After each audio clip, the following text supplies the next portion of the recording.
Good evening. This is CTV News for September 24th. I'm Patricia Vallone. And I'm Janine Samuels. Thanks for joining us. A troubling development for the County Police Department tonight. An officer has been indicted for extortion. State's Attorney Aisha Braveboy announced the indictment this afternoon. She says Corporal Radames Gonzalez demanded money from two motorists in separate traffic stops in Temple Hills. The alleged incidents occurred in October last year. On at least two occasions in October of 2018, we believe Officer Gonzalez stopped individuals on what would have been a routine traffic stop, and instead of going through the normal course, he extorted money from those individuals that he stopped. Gonzalez has been charged with extortion and misconduct in office. He's scheduled for arraignment on October the 11th. Claiming they're under continuous attack from the Trump administration, hundreds of federal employees are on Capitol Hill rallying for workers' rights. Keisha Butts has the story. What do we want? When do we want it?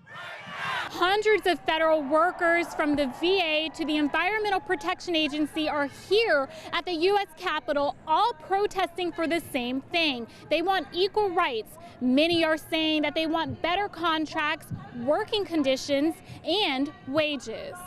Hundreds of federal workers from the VA to the Environmental Protection Agency are here at the U.S. Capitol at the Fed Up, Rise Up rally. Many are calling for better working conditions. Right now, our right to represent is being attacked. Our official time, we can't represent anyone if we don't have official time to do it. And those are the things that we want to preserve. The fight we're in here is that this administration has launched an all-out assault on the rights of federal workers. Yes. We see that day in and day out.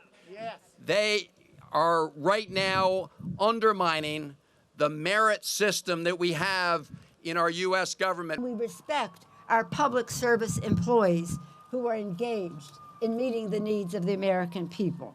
With the help of the brothers and sisters of AFGE and AFSCME and others who are here, we'll ensure America's middle class continues to have a union label on it. On Capitol Hill, Keisha Butts, CTV News. The rally was hosted by the American Federation of Government Employees and the AFL-CIO. Meantime, more than two-thirds of the House Democratic caucus now supports some form of impeachment against President Trump. This comes after a whistleblower report says that Trump asked the Ukrainian president to investigate Joe Biden and his son Hunter during a phone call in the Oval Office. House Speaker Nancy Pelosi will meet with the Democratic caucus about beginning the impeachment process. We will never find the truth unless we use the power given to the House of Representatives and the House alone to begin an official investigation as dictated by the Constitution. The future of our democracy is at stake. Trump has authorized the release of the full transcript of his phone call with the Ukrainian president. Representative Adam Schiff has tweeted that the whistleblower's attorney has informed the House Intelligence Committee that he would like to testify.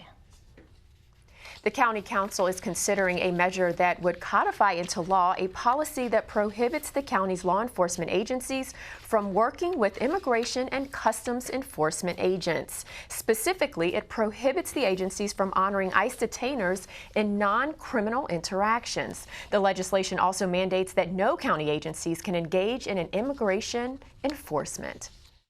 Despite the fact that Asians are the #1 immigrant group that's entering the country, and the #1 group that's overstaying their visas are Canadians.